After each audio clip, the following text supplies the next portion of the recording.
dowladda Jabuuti ayaa weli ka raja dhigin in dowladda Kenya ay kaga guuleysato tartanka ay ugu jirto guuleysiga kursiga Afrika ee ka bannaan golaha ammaanka ee qaramada midoobay.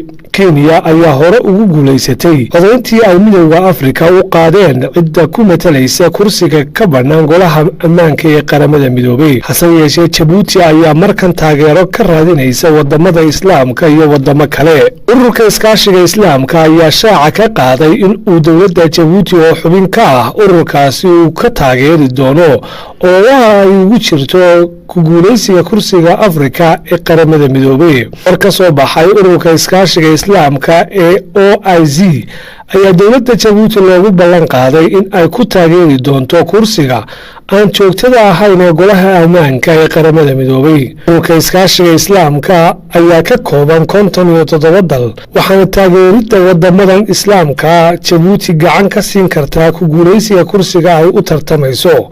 Jabuuti ayaa sidoo kale taageero ka helaysa wadamo ay ka mid yihiin Mareykanka iyo Shiinaha.